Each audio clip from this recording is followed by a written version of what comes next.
So anyway, we're Keep you waiting. No. I got you. You're so nice. Yeah, there we go. That is just wonderful. This podcast is nothing. We're pleasant at least for 5 minutes. After that, it's After that, it's a crapshoot. Do you know but- sous vide? Sous vide cooking? Yes, of Yeah. course. So I'm a foodie. Oh, you are a foodie. So yes, Oh. for sure. So we did bison short rib sous vide. And you know, was it tender? It was warm, crispy, crusty on the outside. The center was warm, the outside was hot. It worked out really well. The Internal temperature, like what We you actually would. are recording now. Okay. You'll probably get That was just the opener. That was the opener. I'm happy to talk about anything under the sun. Awesome. Cool. So we are here with our third installment of Innovation Blab, and we are privileged to have as our guest Diane Buis, PhD, from the University of Michigan, has an MBA, and we're just taking all and She's every got person that's ever worked at the University of Michigan. She has a lot. She does have a lot of letters after her name. Diane, would you mind introducing yourself for our Properly. viewers and Properly. and tell us a little bit about what you've been up to lately? All right. Well, thanks for having me. Diane Buis, medical scientist by training, and transitioned to the business side of science a little over a decade ago, as you said, by way of MBA. I just recently celebrated 20 years in the US. I'm originally from Europe, so the accent is somewhere between German and French, which are the languages I speak to my parents. 20 years in the US, and very specifically 20 years in Ann Arbor, Michigan. But if you're Go blue. Go blue indeed. And so that harkens back to an earlier conversation you had on this podcast with someone else who was at the University of Michigan. Stefan, indeed. So we do know each other. Stefan is a former colleague. So post MBA, I spent some quality time in innovation consulting. So industry agnostic, Fortune 50 company in innovation consulting. And really fell in love with the lean startup methodology. If you think about it, over the past, I'm going to say 30 years, innovation consulting, corporate innovation has really gone from just do cool stuff internally to find me cool stuff externally that we should bring in, and how long is the tether?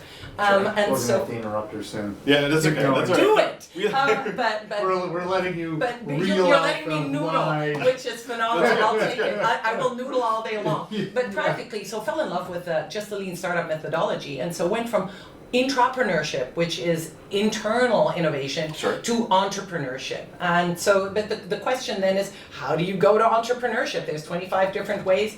And I went by way of working with a couple of startups and then running an incubator. And that is the connection to University of Michigan. Okay, change Ran topic. University of Michigan's New topic. incubator. Whoa, okay, let's just completely mix this up. Yeah. I had something I was interested in. Go ahead. So in case the one listener we have, which is probably going to be me when I'm editing, This is true. tries to figure out what happened here. We did talk earlier today. We did. We Over lunch, it was just good. got together for lunch. Sushi. We talked about a lot of topics. Sushi's always what do we good. have? What do we have? We had we didn't have any taki, but we had a little bit of unagi. We had some eel. We had ikura. What's that? Oh, no, actually, we didn't. There was no ikura. No. I usually order ikura. It was a Sorry. soft shell crab. There's That a soft shell was crab, a delicious. little spider roll, a caterpillar roll, which is eel and avocado, which is a nice combination. And then we had some sea urchin. Yellowtail. Some sea urchin. And So here's the question. Yeah. What is and this may draw on your MBA experience, why is it that the tech industry seems to be suffering more now as interest rates go up? This should be both easy and hard to answer. ooh, This is what's bothering me, because we're in a... I will we're tell in you. a I'll tell you right now. There we go. You give him the So- first answer. That so- gives me time to think. You're not even necessary. You are useless. So This tell me, conversation. tell me if you agree, Diane. I'd be interested, but when interest rates go up, mobility is ground to a halt. So it's really difficult for some people, to move around the country for opportunities when interest rates are high. Because I'm locked in at like 2.5% right now. So for me to upend my family to go somewhere and take out a new mortgage at 8% is blasphemy, right? Financially speaking. I agree, but that's, as I understand it, just one factor. Okay, but it's a I'll driver. argue it's a secondary factor, but Okay, it is a driver. that's fair. So we'll go back to our guests. So why is it? What is it about? I think it's a question of investors I think this is incorrect, but I'm going to say it. I think it's a question of investors deciding, are they better off taking a portion of their portfolio and leaving it putting into bonds or into some funds that relate to bonds where the rates are inherently higher, versus putting it into startups which are riskier but could be even better returns. So I assume it changes the, how do you pronounce it in chemistry, stoichiometry of the situation. But you must have a better answer with all of your degrees. I appreciate that upfront trust, and I will tell you in all honesty, I don't know, but I can come up with a hypothesis. Okay, So let's hypothesize. Let's talk about that. This is an area I am by no means an expert in, and so so I want to double click on the interest rates Sure. and the housing stock. Yeah, I think that's one. Yeah. And then I think perception is reality, and especially in the field of investment, if somebody thinks this is a bad economy, then it is.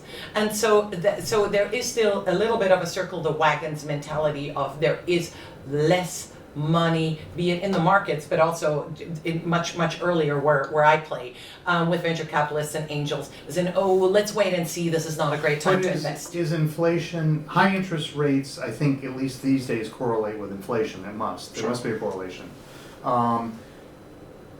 Is inflation necessarily mean in high interest rates mean a bad economy? It's an excellent question, and I know exactly who I would call to answer it, but Ghostbusters? Not Ghostbusters, a friendly economist. Yeah, well, you have a phone. Okay. Quite frankly,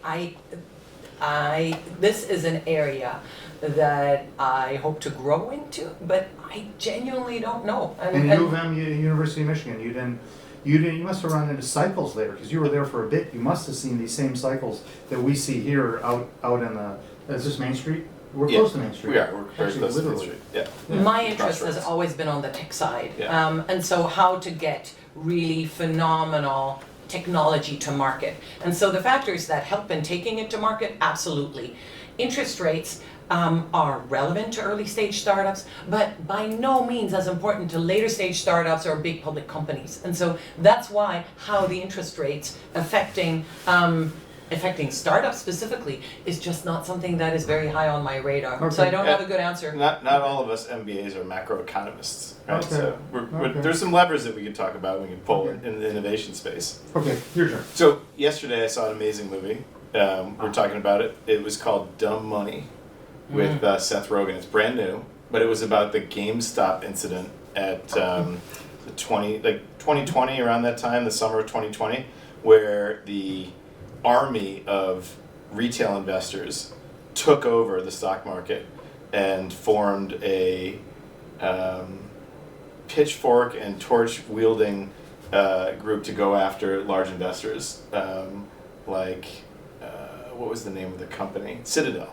Yep. Was one of the funds that they went after that shorted to the tune of billions of dollars GameStop. And I thought it was really an interesting What did you learn biopic. from that? I don't want to get too much. We got him. He was not planning on thinking. Oh no! I'll tell you the story. Okay. What I learned is that despite what we think about a free market economy, the game is rigged. Has always been rigged, and those with influence can tell when to turn the game off. And that was the kind of principle at the end of the movie. Was there was someone who was on both sides of funding the fueling the army, and Robinhood was in the middle of it. This was a big investor in Robinhood. The app, the retail app where I can go on and purchase as many stocks as I want right now with no major trading fees, right? But they were backed by Citadel. They were backed by Ken Griffin at Citadel. And so Ken Griffin said to Robinhood, once the short squeeze had happened and he was feeling pressure because he had shorted the stock, said, hey, shut it down.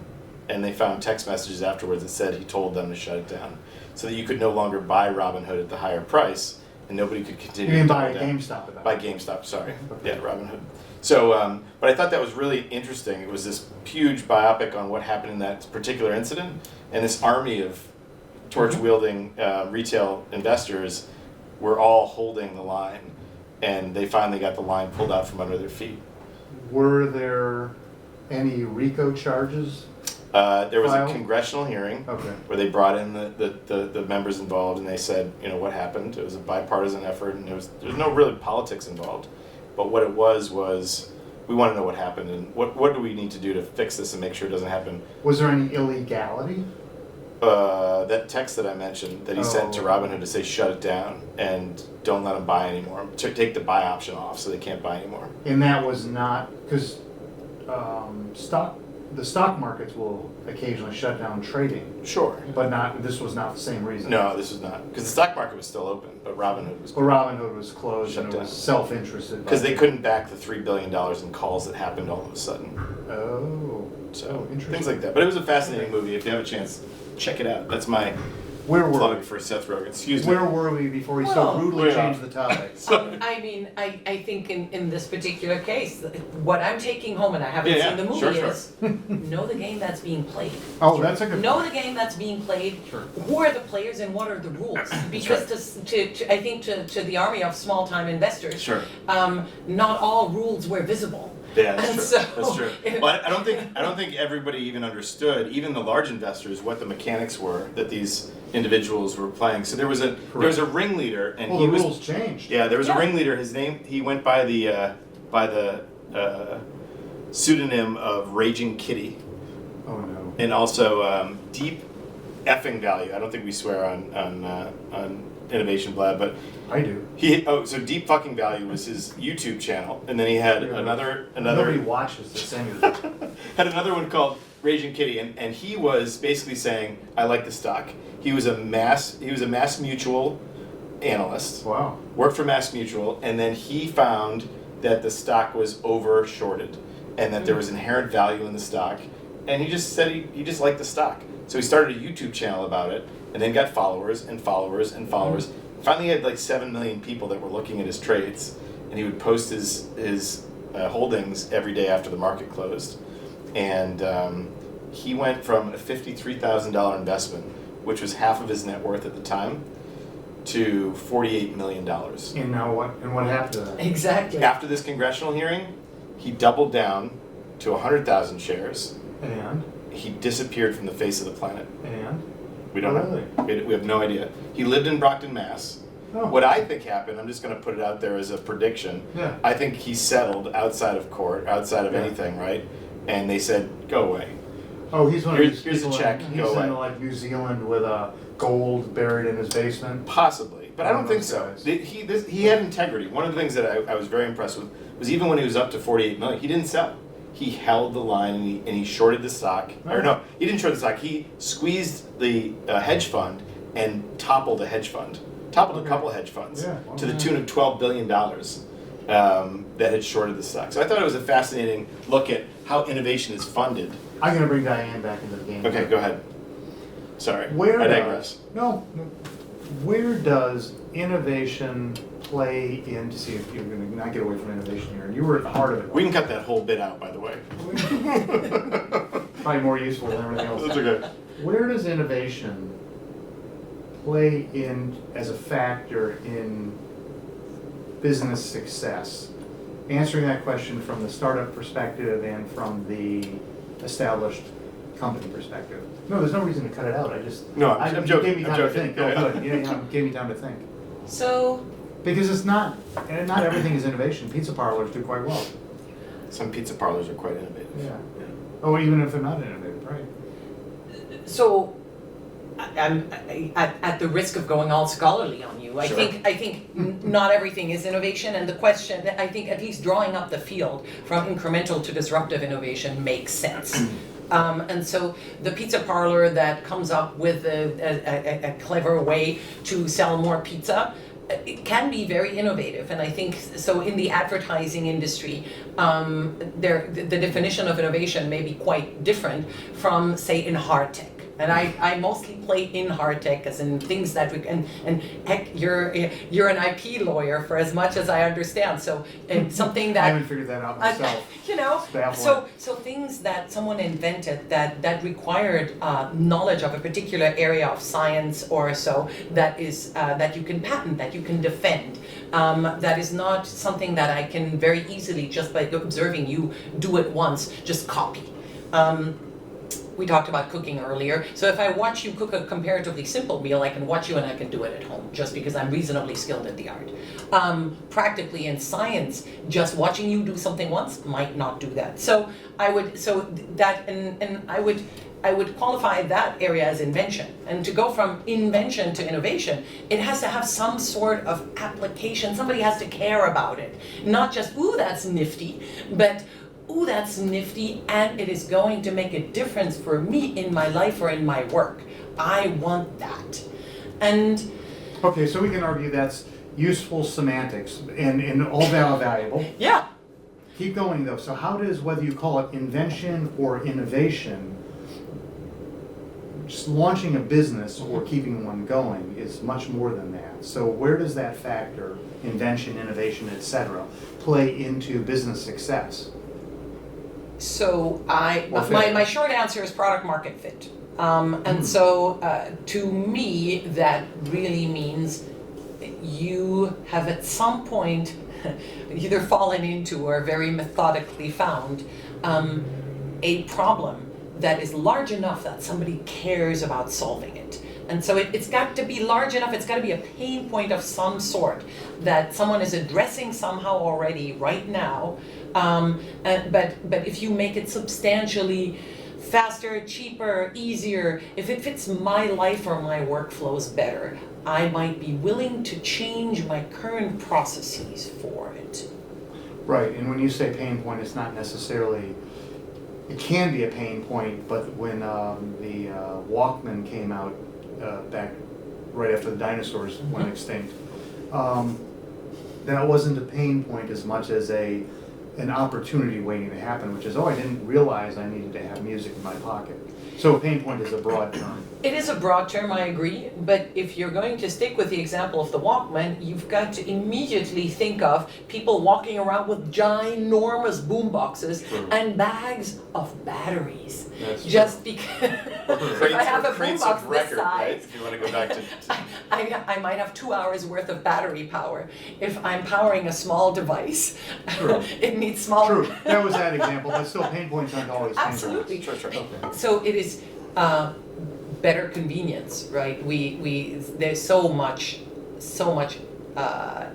innovations that we buy Well, that's are innovation. to make So things more convenient. Where does leadership play in? Where does luck play in? leadership plays in where the ability to not only recognize but to take advantage of those pain points. Capitalize, right? To empower and embolden and move people towards the vision of solving that pain point, right? We were just talking about women's health on the way, in here, and if it's a big enough problem that some organization like the World Health Organization says, hey, this is a number one problem worldwide right now. If we can solve this, we can raise the boat for a lot of people. We can pull people up out of poverty, or we can help give families a chance to start, or other things that just don't exist now for those populations. So if it's a big enough pain, you can also get government involved to solve these problems, and that's. I'm going to stay on the big organization part on Sure. that one, and take it to corporate innovation. Yeah. So when you're talking what makes it to the finish line, I think it would be another way of phrasing the question. In a positive way. We have to They're finished. we have to correct. When we're talking about leadership in that context, it is also the leadership of an organization that has decided this is a general area we are interested in, right? Large companies and even smaller companies, every year or every couple of years in cycles decide these are the couple of areas or topics that we are interested in. That is in scope, and other things are out of scope because we cannot do everything, we cannot dilute ourselves. Sure. So it's the leadership, I think, translates very quickly to strategy, as to what are we going to do at the expense of all the other things we're not going to do. Okay, which is part of that's a resource expenditure. Yes, and resource can be as simple as time. Yeah, time, people time. Time, Yep. money. So is there too much Might- focus on innovation? I mean, you were time at University of Michigan, and Jeff didn't mention, but you were the head, maybe you did mention this. I don't think You were I the head did. of some huge Some huge accelerator, thing the world's largest accelerator. Yeah, the world. So I wanted so two different jobs. University of Michigan, I ran an incubator. Right. At MedTech Innovator, I ran an accelerator program. People use those two interchangeably. They are different. I did that at lunch, and I apologize. Oh, that was is my just fault fine. Completely. Happy And I've to been involved happy with to both go and- into semantics. Sure. So is there too much focus on innovation? Is innovation just a buzzword? For many people, innovation is just a buzzword, and for the buzzword, for its buzzwordiness, I think it is overused. However, innovation is the lifeblood of any economy. In the end, Why? Because new products. So, in the simplest way, new products are what brings people to buy new or more things, and so. But people buy a lot of wheat. Wheat? Because they bake a lot of bread, but people There's also. no innovation in wheat. Contraire, mon frère. Oh, let us talk about innovation in agriculture. I think we got set up there. There we go. You were playing with us. So yes, there's innovation in wheat, but B, you can perhaps a couple of 100 years ago. All you would do with wheat is some sort of wheat gruel. But between some sort of wheat gruel that you dilute with water and just eat, we've got flour that allows us to make bread. But you could also, I mean, there's at fancy restaurants now you can get some wheat pearls as a substitute for rice. So even in the food there is innovation. No, I don't disagree. I agree. It's easy to find innovation in any area. But my point was not so, though I said wheat, sort of in commodities, I feel like your comment, I think, was that innovation drives economies. Indeed. I believe that was the comment. I did, yeah. And that innovation, and I think the implication was that innovation is a huge factor. It ends up being a proportionally large factor of economic growth or an economy. But I'm wondering how much commodities, and the only innovation I see in wheat and many commodities is price innovation, i.e. driving price lower. Go ahead. Well, how about? In other words, there's no. Well, how about genetically modified Drought food resistance. stocks, right? Drought resistance for Well, growing. how much does that move the needle? It enables us to feed the world right now. I mean, Well- honestly, if we didn't have some of these innovations allow crops to be grown in otherwise. But China and Vietnam, now India, and other emerging economies haven't taken over manufacturing and therefore grown their own internal economies through innovation as much as throwing bodies at it and subsidizing. So it's not so much innovation unless you consider. That's step one of an innovation economy. Sure. And so I would say when you're trying to play catch up on some of the larger innovation economies, step one, define innovation and throw bodies at it, right? Sure. You can either spend time and people's time and effort on something, and realistically that's how we look at a lot of AI these days, Sure. right? In the first place you put humans there, lots of humans perhaps in another part of the world Yeah. to Google or manually curate data and things like that until your AI has caught up to what you were planning on doing. So step one, brute force. Yeah. Step two, some sort of innovation that allows you to make that process easier and faster Figure and out more what worked, reproducible. what didn't work, and yeah. I don't disagree. Did you have any chance at any of your prior jobs or current job to figure out how much of the economy really is related to innovation? And I'll say, let's focus on technical innovation now as opposed to marketing innovation and as opposed to macroeconomic innovation, which might be what China engaged in and still is engaging in a good way. I would have to come back to you on a specific statistic, but to stay on a middle ground there, when we're talking about CPG, consumer packaged goods, for you to buy more of the packaged goods that you buy every day from your supermarket, they have to come up with new things that one may or may not call innovation. But, ooh, look at that, there's a new flavor of my favorite snack or something like that. Ooh, let me buy that. So that generates revenue. And absence of that is a problem for the manager of that particular business segment. Sounds like you need some larger sous vide bags. That would be very innovative. Oh, right? yeah. Well, the issue on the sous vide was that if you had too many of these ribs next to each Sure. other, I couldn't imagine. I was just thinking, at 48 hours, some of those were big hunks of short rib. Sure. So I was thinking, well, is the heat going to get through to all of them? So I did want the 5 bags. That makes sense.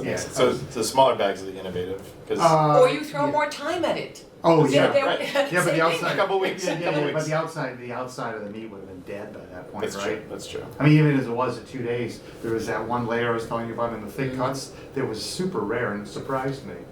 I couldn't imagine how the I think fascia would cook faster. I couldn't figure out what happened. And as I was cutting it for my guests, who are all family members, so they probably won't sue me. I was thinking, I hope nobody gets any trichinosis out of this, or whatever beef or bison. That was last night, right? So we don't know the outcome yet. That's right. Stay That tuned. sounds like a fun experiment. If he runs out quickly, Innovation. we know why it is. Possibly. What's the timer? We'll just continue. So I want to start adding some regular questions that we usually ask. Yeah, And I want to ask Diane, you've seen so much recently. You've literally seen 1,000 companies in the last year, right? What is the most innovative thing that you thought of and thought, you know what, that needs to be here. That is something that I need to put either your own personal energy towards, or connect them to as many people. Also, I want to get into your abilities as a connector, but what's the most exciting thing that you've seen recently? Now that you've stepped out of that program, I think you can be a little bit more biased. Or subjective, we should say. That is such a hard question because, as you can imagine, there are many startups. Sure. That each of us individually love. Yeah. And so, what's the most innovative? I'm just going to stay away inside from. or outside. But what am I excited Yeah, what are about? you excited Is an about? easier question. There we go. Okay, That's, there we go. that's fair. That's fair. Yes, nice. Yeah. It's like, which is your favorite kid? I can tell you, Exactly. it changes daily. But Exactly, and so there are many things I'm excited about on a daily basis. But a startup that I'm personally leaning in on Sure. right now over the next couple of months, Cool. and that is a measure of my personal Of course, excitement, yeah, right? of course Because it is. that is how I spend my time. Sure. Is a company that is using circular non-coding RNA Okay. as a therapeutic. And so I'm happy to kind of just walk that Oh, back towards all right. layman's terms. Sorry. Exactly. So when you Circular RNA. hear, when you see whatever a New York Times headline, researchers have found one of the ways Alzheimer's works, or Understood. one of the pathways triple negative breast cancer Yep. works, then you go, yay! That relative, that friend, that person that I love that has this particular disease has hope for a cure. That's right. But practically, people who have been in the medical sciences for some time know that from someone discovering a pathway, a particular receptor that plays Yep. a role in that disease, Okay. to a cure, is a decade or so, Easily. right? So it will not help this particular relative. And so everybody's talking about AI. So what if we could use the power of AI to, I see your face, you're like, whatever. There you go. But so Well, I was what waiting if for we, you to roll out nanoparticles. No, that's Keep okay. going. We'll get there. not on this company, We'll get but there. heck, we should talk about nanoparticles sometime. Okay, keep going. If you can, basically, if you can design a drug to fit anything you want. Sure. We have in the past designed small molecules, right? You use peptides, which are little pieces of proteins, but far smaller are nucleases, right? So nucleotides, and so DNA and RNA are made of those little pieces, and the question, so it's not gene therapy. It is not, you're not altering someone's genes. Sure. You are making a designer molecule that fits into that receptor just like a key fits into a lock. All right. And so you tell me that receptor, the Circ Nova is the name of the company. Receptor on a cell wall, receptor where? The delivery mechanism is a separate story. Okay. So the company will design one or several molecules that would fit a receptor that could be on a cell surface or could be inside of a cell. Using AI.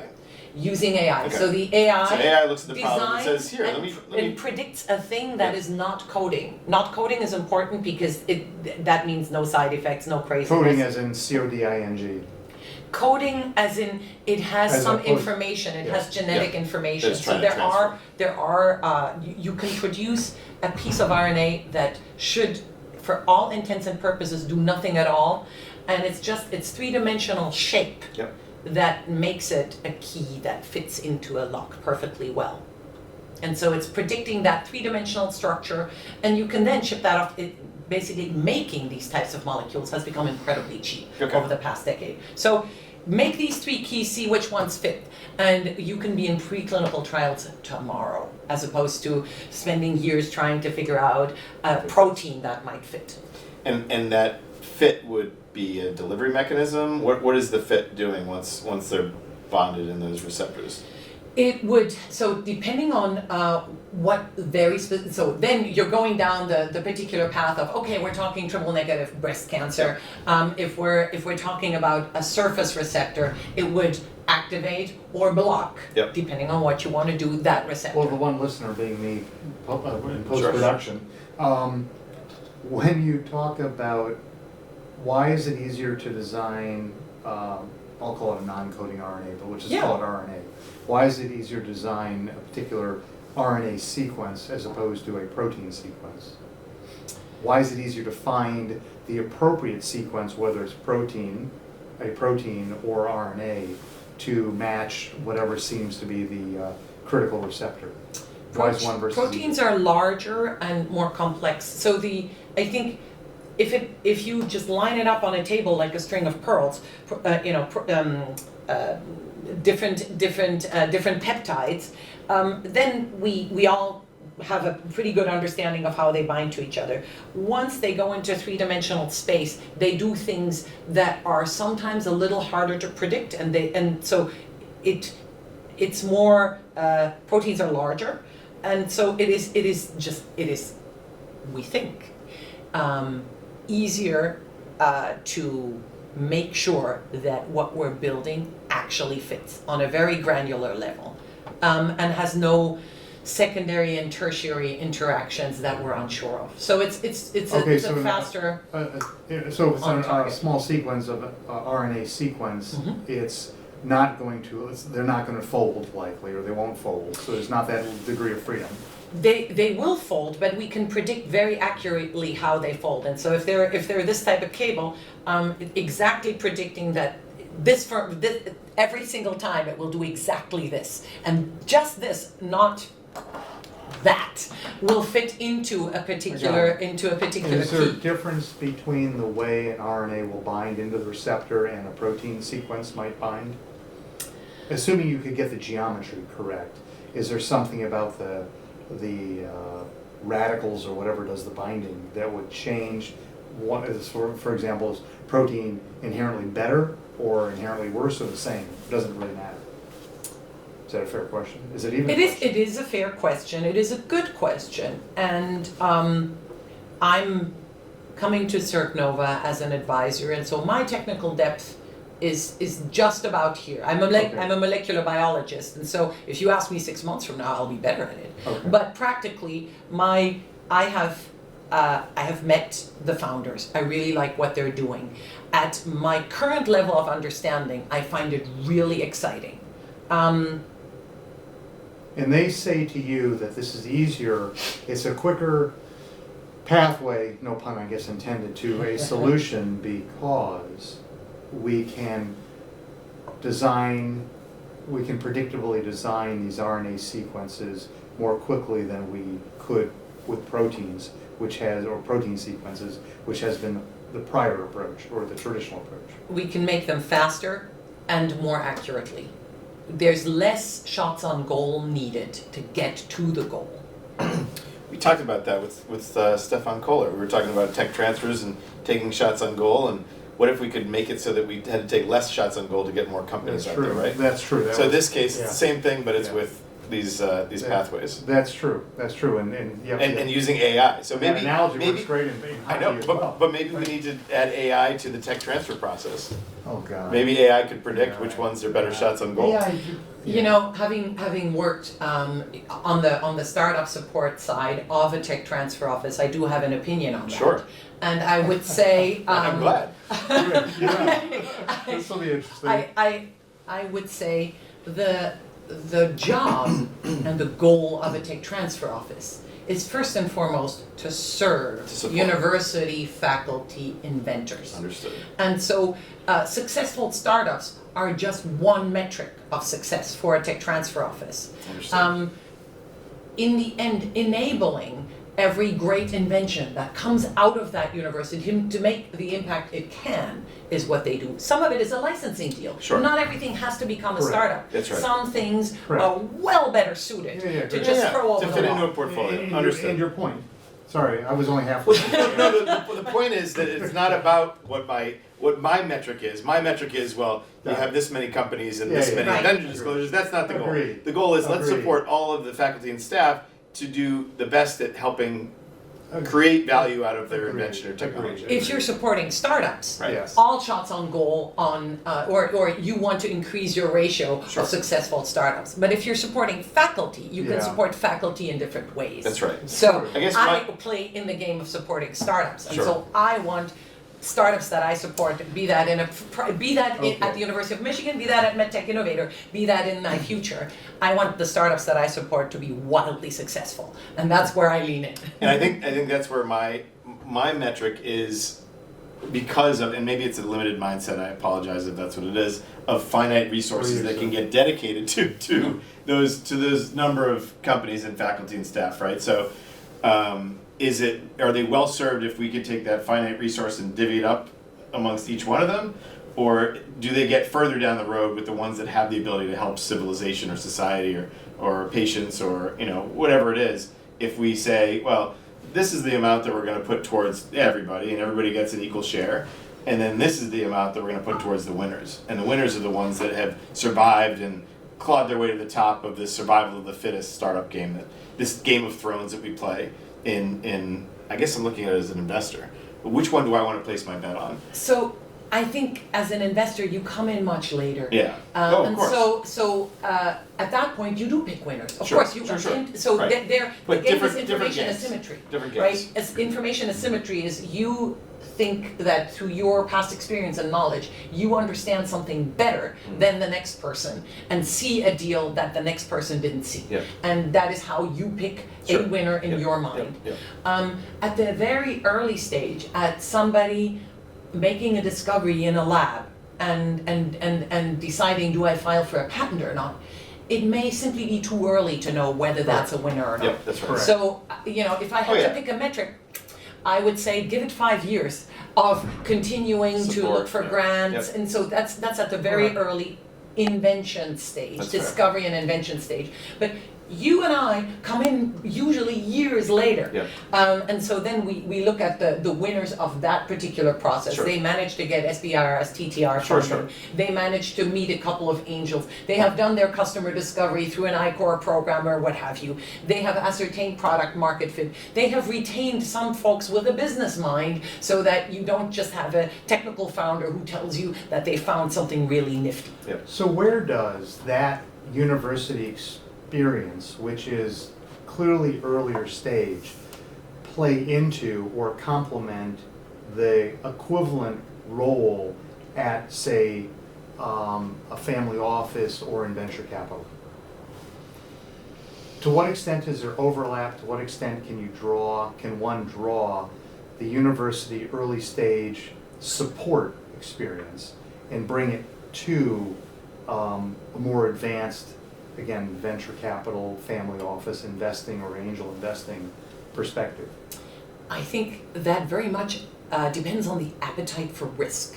And so if you expect your investments to return ideally what you invested, Sure. probably far more than that, that's why you're investing, in the next decade, then they need to have made some progress already. So of course, if you're talking to somebody who has a new nifty dating app, that could return that investment within the next year, 2 years, 5 years. Sure. If you're talking about anything in hard tech, and so, I've played in the biomedical field for the last couple of years. In the biomedical field, there's almost invariably some form of regulatory approval and reimbursement at play. And that will take years. And so, when we're talking, is TRL, technology readiness level, something that Yep, you're of familiar course. with? Yeah. So technology readiness level, we would sometimes talk about at TRL 1 or 2.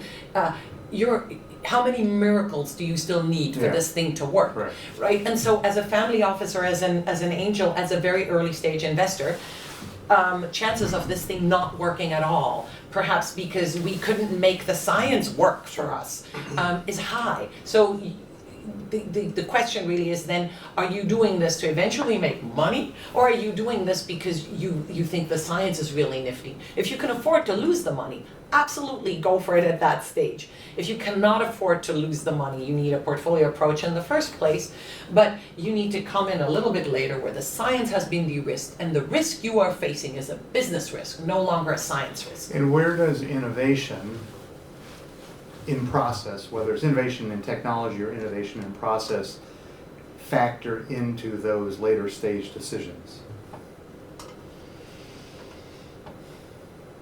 Question makes sense? I was just about to ask you to rephrase the Yeah, I was question. gonna Just say the where does innovation come in? Is Well, hard so you've got two. You're now at not early stage, at a university where it appears to be innovative and technically innovative, and the decisions are limited right now. Do we file for patent protection because that at least keeps the game going? That's the ante to keep the game going. We're not at that stage. We're now much later stage. We have two, say, you're with a venture capital firm or a family office or a large angel investment group, and you've got 3 competing opportunities, all early stage or early revenue, early in revenue. So there's a market. We don't know how big the market can be. We can take some guesses at it, or whether, as some people say, whether they'll eat the dog food, whether the market will eat the dog food. How do you decide between 3 companies that one is highly innovative, technically innovative, one's marginally innovative, and one is just a great leadership team? How do you decide between those? Where does innovation play in there? It's not necessarily a slam dunk to keep the sports metaphors going. So that's a really interesting question, especially because where I play, revenue means you are in market and selling, and that is mind blowing. And not everybody gets there, right? A small percentage. They of don't, but companies get that there. can be an ante to the game, yeah. I'm still. I like the 3 that you teed up, right? It is technically really nifty, has a really good leadership team, and Somewhere in between. and somewhere in between. In my mind, I would then, it's technically really nifty and great leadership team. Neither of those tell me what the world really wants. And so, Well, they're all in revenue, yes. We know so that. they're making money, but if I'm putting my money on the line, I am betting on the fact that from the little bit of money that they're making now, they're going to be making 100 times as much money 5 years from now or something like that. And in order for that to be correct, great leadership is helpful, but I still want to look at that market. So the fact that something's technically elegant doesn't mean it slots in right into my habits. So a slot-in solution is far preferred over a technically super elegant solution where I have to, for example, convince my nursing staff to do an extra step. Yes, it's more elegant, and yes, it will give me more data, and it is so nifty. But am I going to walk down to the floor and tell a bunch of overworked nurses they now have to do an extra step? No, I won't. And so you could give it to me for free, and I wouldn't take it. And so a great leadership team would recognize that and would work very hard on how this particular nifty innovation can be integrated into existing workflows that seamlessly. Seamlessly, Yeah. or even take a step out where I'm saving you time. Not as opposed to the Is opposite. and innovation is clearly relevant to that, but innovation isn't driving it at all. It sounds like leadership is driving it and market opportunity is driving it.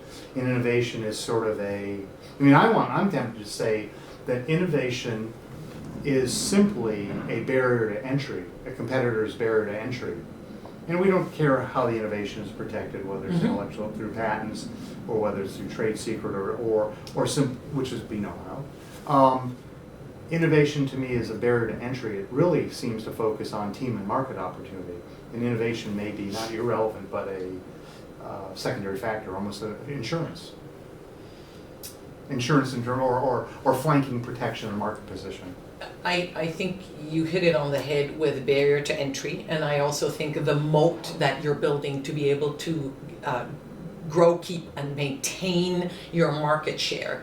But that is all business. That has nothing to do with how nifty it is. So are we teaching these, so with the focus on STEM and everything else, are we teaching kids the wrong things these days?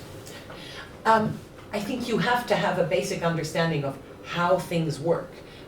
So the question to answer, are we teaching kids the wrong things these days? You would have to have an opinion on, would you rather be the person who comes up with a really nifty innovation? So the person who does the discovery, the invention, or would you prefer to be the person who recognizes that this is really nifty out of all the other things that are also really interesting and says, that is really interesting. I want to help that get to market. And so one skill set and the other are not necessarily overlapping. And I would say there's the other skill set, and I think that involving my 16-year-old recently in some industry events, he quickly picked up that he just wants to go and find problems. Like he says, hey, I'm just going to go make a list of problems, right? And I've had others similar, even inventors that were very inventive people, scientists, backgrounds in whatever the depth they needed to be, but they said, you know what, I'm just going to go and for a year I'm going to take a list of all the problems I find in healthcare, in whatever it is. And that's, I think, where the leadership comes, is recognizing that it's not about necessarily the inventive solution yet. It's not about the nifty, innovative thing. It's about, have you seen this problem over here that they're having? And then goes and scours the landscape for those innovative things that would fit in that particular thing. It's like the book, The Missing Piece. So the sad thing I'm hearing here is that it sounds like, so in terms of what we're teaching kids these days, if you walk into this building we're in right now on a weekend, you'll see, I think, is it TIE, which is one of the local industry innovation entrepreneurial groups, seems to be working with a bunch of kids, and these are high school kids, on, it looks like they're working on programming to me, because that's a sort of a low barrier to entry technology. Sure. I mean, no lab space. And so they must be teaching them at least familiarity with software engineering. And if some of them will be getting more than familiarity, they'll be actually becoming proficient. But what I'm beginning to think is that, and if you go across the street, you've got MIT and you've got a lot of hardcore technology going on there. It's almost as if on the entrepreneurial side, this is not a great revelation, but I'm sort of putting it together. On the entrepreneurial side, it's almost the leadership, the ability to recognize the problem, the ability to bring the group forward and capitalize on the problem and turn it into money by bringing investors in, finding how you make product, et cetera, et cetera. And it's almost like the folks across the street, the hard technology people, are a necessary evil. They're only a component. They're not driving. They're not necessarily driving the money. They're solving some of the problems. And this is this goes back to my request, right? And my request is, at these universities where we're teaching hard tech, where we've got the brightest minds working on how can we solve those problems, right? Why not start with the unsolved problems? And I think a lot of them go into it with that intention. They go and they learn about, let's say climate change, for example. And what are the big problems with climate change? And what are all the different ways in which we can look at this problem and how can we solve it with hard tech or with some new technology or AI or otherwise, right? And then they get together as a team. They've got the leadership. They've got somebody with a recent MBA and somebody with a physics background and somebody with a chemistry background.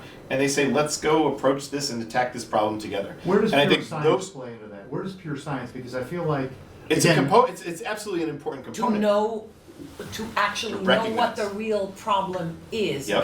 because so And how does you it and fit in I the can all receptors? see Yeah. societal problems. So climate change is a problem, but unless you have deep understanding of a particular area of science, Sure. you may not know how to solve it. We can all say it's a problem, and we can dedicate all of our time to looking into the types of technologies that could help to solve it. But then how to take that particular technology and apply it and scale it to really provide a solution that requires some sort of knowledge in that area. Was Einstein working, so what little I know about the guy, which is very little, let's assume at that point that he was doing his theorizing, that was, I think it's called pure science. Yeah. He was solving no problem.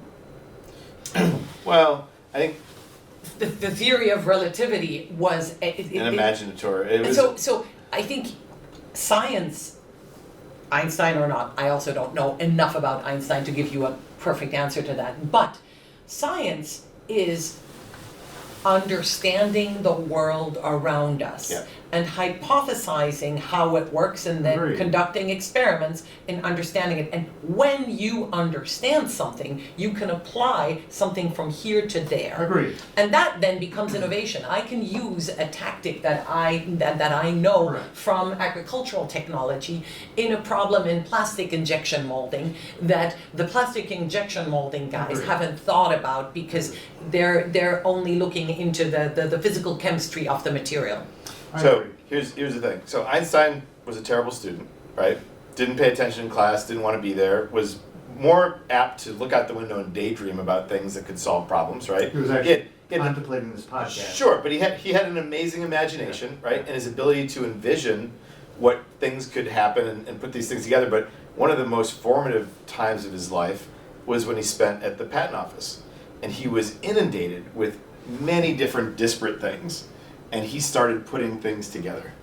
He started dreaming about how these things could work together to solve problems. And then he would postulate and theorize and put his imagination to work to look at problems. And whether it was, imagining what it'd be like to ride on a photon or a light particle or a light beam, that's where the genius of Einstein came in. And when we look at studies about creativity, it is most people find it easier to react to something that you put in front of them. And so telling someone your invention is stupid and is flawed in these 5 ways is much easier than Ouch. coming up with something. I didn't. Jeez. Really? No, but No, I'm practically kidding. it's that Yeah, it's that's it's, right. it's that's in so many ways what people use ChatGPT for right now. Sure. Write me a thing, then Totally. I'm going to read it and fix it. Yep. That is easier than me coming up with a thing. Now there are people who are Wait a minute. So stop right there. That's an interesting point. And so, but I think you haven't passed judgment on either of those. Fill in the blank. One of them is one of these exercises is not a good one. That is, having it do the writing and you correct it is not, I think, is good. The implication of what you said. You is never not- go with your first iteration on ChatGPT. You always have to add another. No, framework. but that's not So- what Diane was going. Okay. So You were going Good point. somewhere, then you didn't fill in the blank. I was You did I not fill in tend the to- political blank on I that. tend Fill it I in. tend to not pass judgment Why just not? because I think many different ways can get you to a goal. In the end, we choose so unless you do something that is unethical, it's worth trying to pursue it your way. I will observe you doing something your way, and so if your way is, I want to write a novel, and I'm going to tell ChatGPT the 3 things that I want this novel to be about. That's a good point. And here's a first draft. That may be a horrible draft, and I do not recommend a creative work to be started reacting to somebody else's work, just because you as a I got it. human may write it very differently than a machine might, as clever as the machine is. Now, coming back to Einstein and his work at the patent office, Einstein saw a ton of work, some of it probably very good, some of it probably not very good. And because he was truly smart, he could see some of the flaws of what other people did. And so sometimes discovering the flaw of what somebody else is doing leads to inspiration in ways that are different from something that you would have come up with a blank sheet of paper. Okay, right. so I don't know how this gets me there, but I want to go back to where I was on what we're teaching kids. Where are we, Which is, Dave? are we better off? In the old days, we taught creativity. Mm-hmm. Now we teach innovation. And I get the sense that innovation is more economically oriented. And yet, what Einstein did and what's going on across the street in the astronomy lab, which is definitely not going to bring anything practical to this planet for some time, probably. For some time. So should we be teaching creativity again? And just acknowledge that when we're talking creativity, we are talking pure hard science, and we're talking pure hard business. In other words, creativity seems to be more interesting to be offering instruction on than innovation, which seems too narrow and too Facebook oriented, if you will. Okay, so to Diane's point earlier about, hey, there's lots of different ways to get there. Yes. I don't think you can teach creativity. I think creativity is a natural ability that we muffle, stifle, and squash in early years. I think if you give a child a problem or a simple problem or something, they're going to find lots of different ways to do it, right? You can put 5 different kids in 5 different rooms and they're all going to come up with different ways. Some of them are going to match their ways of solving the problem, but I think creativity is a natural ability that just needs to be nurtured as opposed to taught. There are some in let's say art school or other I'm smirking or whatever. yeah, that's fine. I recognize that, and that's why we get along so well. So I recognize your smirch, and I'll raise you a a grimace. A grimace. So I think there's a lot of creativity that happens in early childhood that we don't recognize. Number one, don't embrace, and that we also debilitate as we try to push people into a box to create value for our society. And as someone who has a 16-year-old and a 2-year-old that are almost identical, I've watched them grow in these ways that it's just natural. The way that kids play is creativity.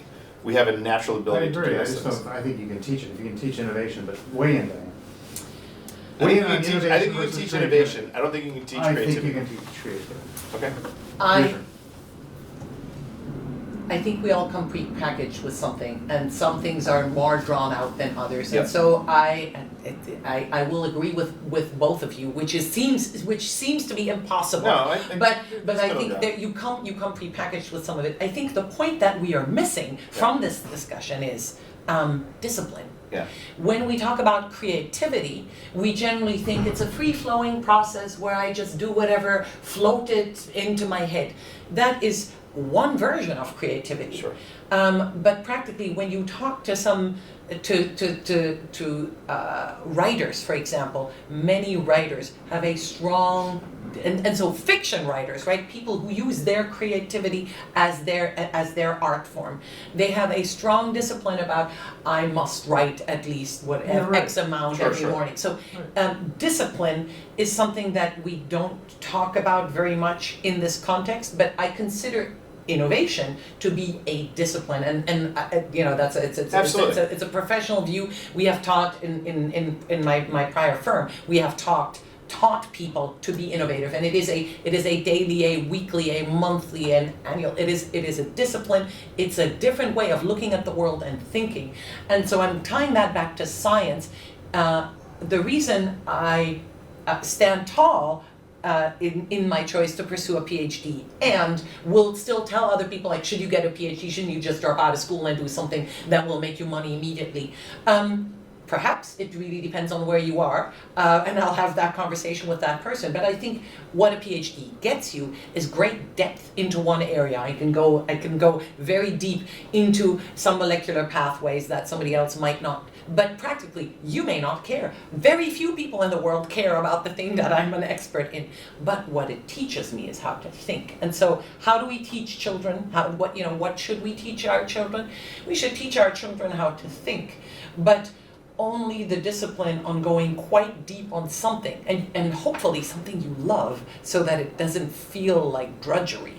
So why do you distinguish between? I don't understand why the two of you distinguish between creativity and innovation. To me, creativity is the broader category, and creativity is the broad category, and innovation is a subset. So creativity for me it's a left brain, right brain type thing, right? So on the right side of our brain is nonverbal, right? It's illogical, it's free flowing, it's the opposite of what happens on the left side of the brain, where most of us spend our time.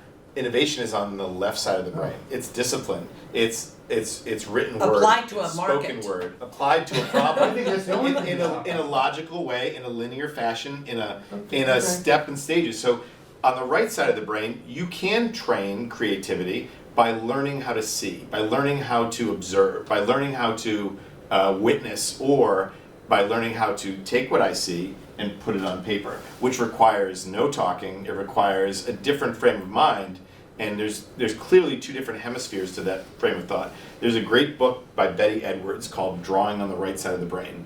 I read it in 7th grade. It propelled me into art school, to my creative side, and building my creative repertoire of all the different things in 2D and 3D, and learning how to think, teaching me the perspective that I needed to take in order to observe and create 2D and 3D art.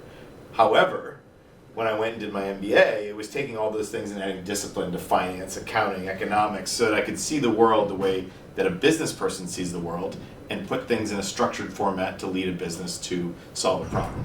But if you put both of those things together, you get creativity and innovation, and that's where there's even more fertile ground. Yeah, at some point, to me, there's a significant overlap. The interesting part of innovation, to me, is the creative part, but I don't deny you then need discipline to recognize whether this is a useful creation. Sure. Useful as it needs to be, because the creativity that's going on across the street, as people are observing the angular momentum of a black hole, that has no, so far as we know, Sure. no innovative, there's no practical economic value to that now, but I still want to encourage that creativity. Okay, so there was an interesting example. I met a young entrepreneur years ago in New York City. His name was Joe Landolina, and Joe was a chemist, studied on his family's chemistry lab they had, maybe it was a vineyard or something, that they had a family business that was maybe making wine, and they had a chemistry lab. And he blew a couple things up, started some fires. His family said, you can only use the chemistry lab down by the algae pond. And so he started messing around with algae in his free time. He understood the basics of the chemistry, started messing around with the algae and the organic chemistry that he found there, and he was able to invent creatively to create a algae-based wound care that basically you just pour it on a cut and it would turn into a lattice that would stop the bleeding immediately. Right. So he needed both the ability to freeform creatively, create, and also the discipline of the underlying science behind it in order to be innovative. But it takes both. It takes that exploratory imagination, and it takes the discipline. You have to have both ingredients. And that one is innate and one is taught. And that makes it really hard to do in large organizations, Sure, right? Just absolutely. because your shareholders will want to know, wait, you have X amount of scientists on staff, and they're doing what? Yeah. And so a return in a certain amount of time is what we all expect, and that Sure. is why over the past, make it 20 years, innovation has gone from R&D inside of large organizations, has gone from R&D to M&A. Sure. Because at least if you bring something out from the outside, you know what you're getting, and you know that it is solving this particular problem for you. It has already been vetted and tested. But of course, you're buying it at a much higher price than if you had developed it in-house. Mm-hmm. No, that's correct. I agree with all that. That's interesting. So how would you say? Let's ask Dave some questions. Yeah, really. He's been just firing them off the whole time. You don't get I thought away with his this. role was to So- be the curmudgeon. I'm getting my view. Cheers. I'm making my So here's my question. Yeah. If you're gonna grimace, Yeah. how do you teach creativity? If it's not innate, how do you I'll teach argue imagination? It's the exact same thing we're doing now. We call it innovation because the parents of these kids in Cambridge or the local communities want to know how this is going to make money for them.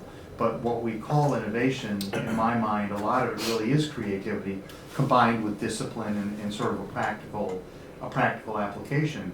But I don't think that you need to call it left brain, right brain, innate, not innate, learned. I think what we need to do is, so go sit and stare out the window and think, maybe you present a problem. Maybe you don't. Stare out the window for a while and think about something that would interest you and that you'd like to learn about and explore it, like what I hear the Montessori schools seem to do. Sure. Now, come back in a week after you stared out the window 10 times or 5 times and tell me what things you thought about. Now, let's see what we can do with those. Well, some kids, I guess, are destined to be hard, going to go into hard sciences, and there's going to be no practical application, but it does seem like an interesting issue. Sure. You know, dark energy or whatever. Some kids are going to come back and say, well, I've got a neat idea for making Facebook better. Sure. And but so, but what you mentioned is an example of, hey, go sit and stare out the window.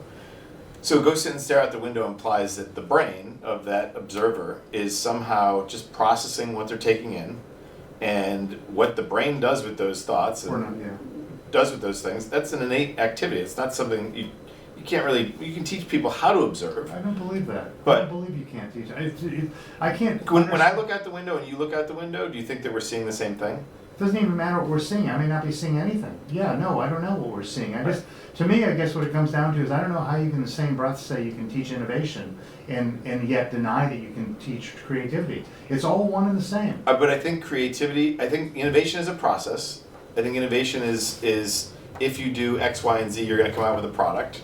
If creativity is a it's the way that our brain I think you're forms. digging a hole for yourself. I think all we need to say is that innovation begins with creativity.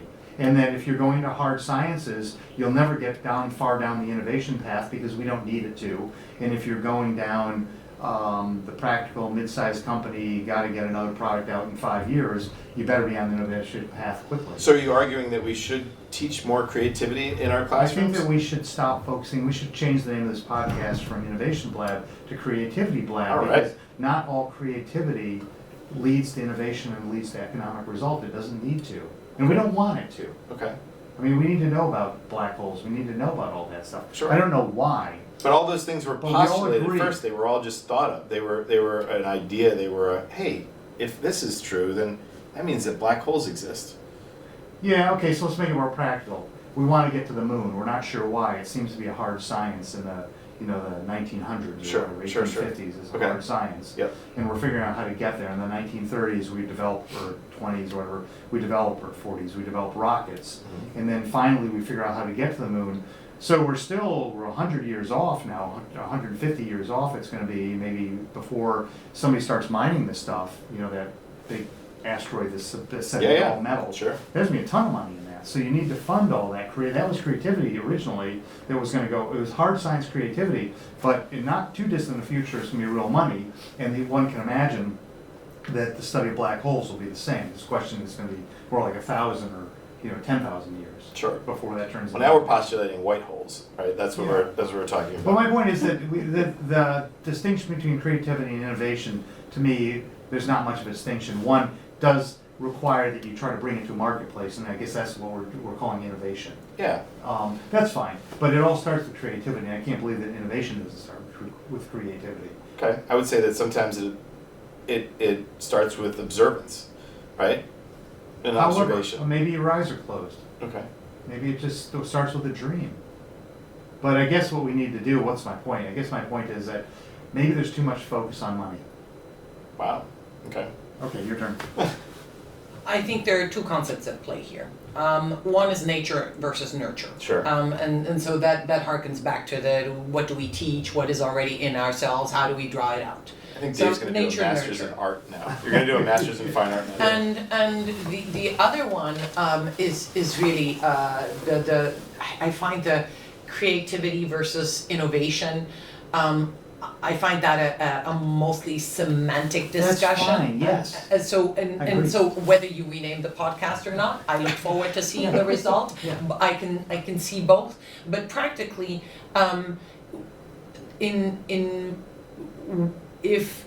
if we apply the lens of does it make money, will it ever make money, to the question is it innovation, then the almost it begs the question, in what time frame? Okay, Because when you say, oh, studying black holes does not make money, that is, it does not currently make money. Now we can start taking bets. Will things that we discover because we study black holes make money in the next decade, or in the next 50 years? By in the next 50 years, it probably will. In the next decade, that's harder to say. Yeah, I so agree. when we're looking at futuring, I agree. we can always, people who study what the future may or may not look like, right? So you can the farther out you can get, surprisingly or counterintuitively perhaps, have greater certainty as to what the intermediate to long-term future looks like than the immediate future. And my classic example for that is autonomous driving. We know we're getting autonomy in basically the fact that I'm going to just say 10 years from now, let's have this conversation, right? 10 years from now, I feel reasonably confident that I can get into my car and my car will take me places. Yeah. Whether I do the first mile and last mile and my car will just do the in-between or not, semantics, right? So we will get pretty good autonomy in the 10-year future. The 5-year future or the 3-year future is far murkier because it depends on what happens between now and then in legislature in different countries and what have you, and innovation. But it's also all the external market factors. So, if your lens is, does it make money as a definition of innovation? And I admit that I pushed it, so that may in part be my mistake. Then you have to define in what amount of time. I agree. That's fair. So teach people. So you can almost remove the does it make money from the equation, or you define it more narrowly. But what should we teach young people? It depends on what they want to learn. Oh, yeah. I think that the word that we're looking for, and what Einstein was so brilliant at, was curiosity, ponderance. Yeah. And that was, not necessarily for an end. There wasn't an end. There was a exercise. Creativity is like a muscle, right? We all are born with this muscle. And if you exercise it, if you permit yourself, if you permit your children to exercise that muscle, they will become more creative. And that's the learning, right? It's how do you become more creative? Observance, curiosity, witnessing, looking at things from different angles and such. But you only have the tools at your disposal. And that's why we teach the children, simply because if I'm 3, the tools at my disposal might be crayons and blocks. Sure. Whereas if I'm a nuclear physicist, the tools at my disposal might be a reactor. Might be a reactor, and I can answer different questions and invent different things. I agree. I'm thinking about the kids that I really don't. Again, I see them, the high school kids. I see them here on weekends, and they seem to be teaching them again programming. And I suspect it's innovation, money related. And I'm thinking maybe there's a kid in there who has figured out a better way to do addition. With different operations. That's not going to make money for a long time. I don't think. I would argue that black holes have made money. Have you ever seen Interstellar? I love that movie. And there it is. That might be the most money that black holes have made. You haven't seen that? I have not. That's great. Yeah, that was good. Yeah. Mind-bending. That was good. Mind-bending. There's been a bunch. Matthew McConaughey. I would argue that Diane needs to bring this to a close. Yeah, please. Abruptly, but who even cares? Sum it up for us. Today, we have had a fascinating conversation that involved creativity, innovation, and interestingly, education. That was the part that surprised me. But I would say that is also the part that is magic of a live conversation. You don't know what you're getting into. You don't know what you'll come up with. And we may not have solved all of the world's problems, but certainly we have rubbed our creative intelligence against a couple of interesting problems, and I hope to find solutions in the future. Thanks for having me. Thank you for being here with us, Diane. This was a lot of fun. And that's a wrap.